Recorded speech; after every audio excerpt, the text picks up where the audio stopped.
नमस्कार मित्रों, साहित्य और साहित्य सर्जकों को समर्पित इस प्रतिष्ठित मंच दस्तक साहित्य संसार में आप सभी का हृदय से स्वागत है। इस मंच के माध्यम से हम निरंतर राष्ट्रीय और अंतर्राष्ट्रीय स्तर के ख्याति लब्ध साहित्यकारों को और उनकी रचना धर्मिता को आप तक लाने का प्रयास कर रहे हैं।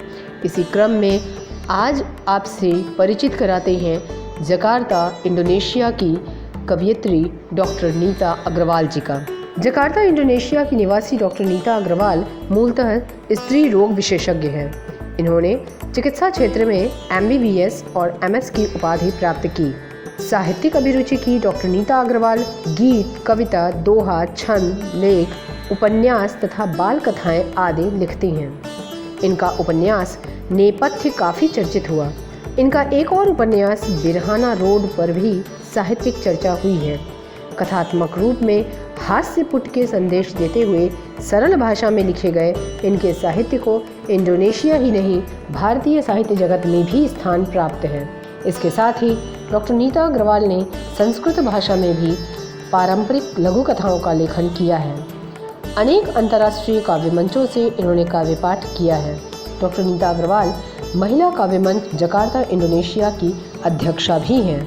इन्हें विभिन्न संस्थाओं से सम्मान एवं पुरस्कार मिले हैं, जिनमें प्रमुख हैं स्वामी विवेकानंद सांस्कृतिक केंद्र बाली द्वारा सम्मान, विश्व पर्यावरण दिवस पर सम्मान तथा अंतर्राष्ट्रीय काव्य साहित्य समूह द्वारा सम्मान आदि।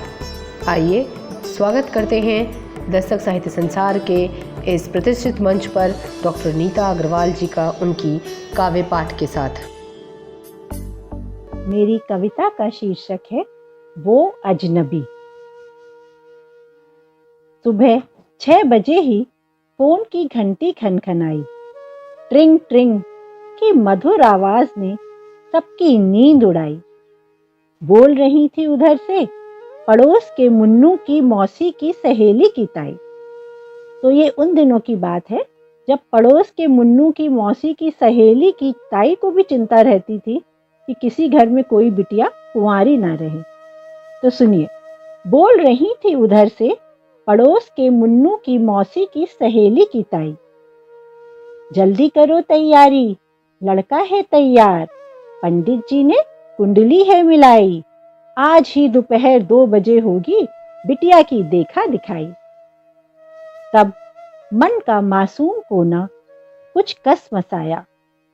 इस ख्याल ने दिल का दरवाजा खटखटाया। कौन है ये अजनबी जिससे करना होगा मुझको प्यार। 10 मिनट की हुई देखा दिखाई और फिर फटाफट हो गई हमारी सगाई। अब जीवन नैया साथ में करनी होगी पार।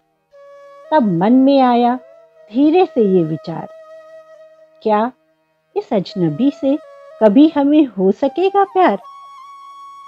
पहली मुलाकात में न बात हुई सिलाई या कढ़ाई की, चली गुफ्तगू वार्तालाप हमारी पढ़ाई की। जो कोई चुरा नहीं सकता ये तो वो धन है। तुम ग्रेजुएशन पूरा करना ऐसा मेरा मन है। तब नाचते मन मयूर को संभाल उस अजनबी से हमें हो गया थोड़ा सा प्यार। शहनाई बजने से पहले हमें किया होशियार। अपने मम्मी पापा से करता हूँ मैं बहुत ही प्यार। बनने जा रही हो हमारे भी घर की शान।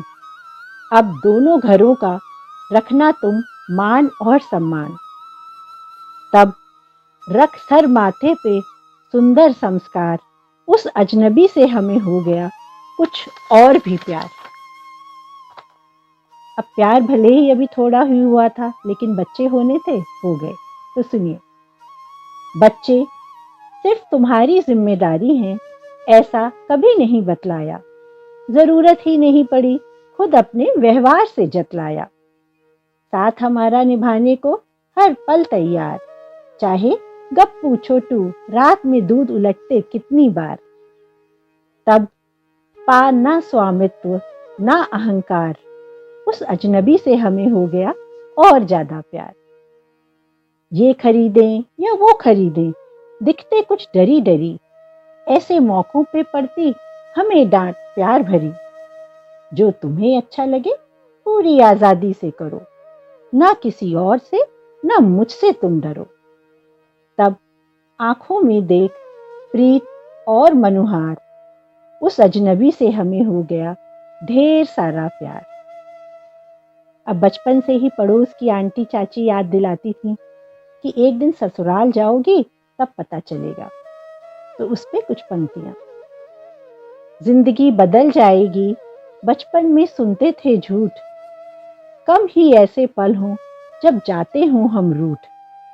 आंखों में चमकती है एक शान और होठों पे रहती है प्यारी सी मुस्कान, क्योंकि यादों की बारात में बस गया है अब उस अजनबी का प्यार, उस अजनबी का प्यार।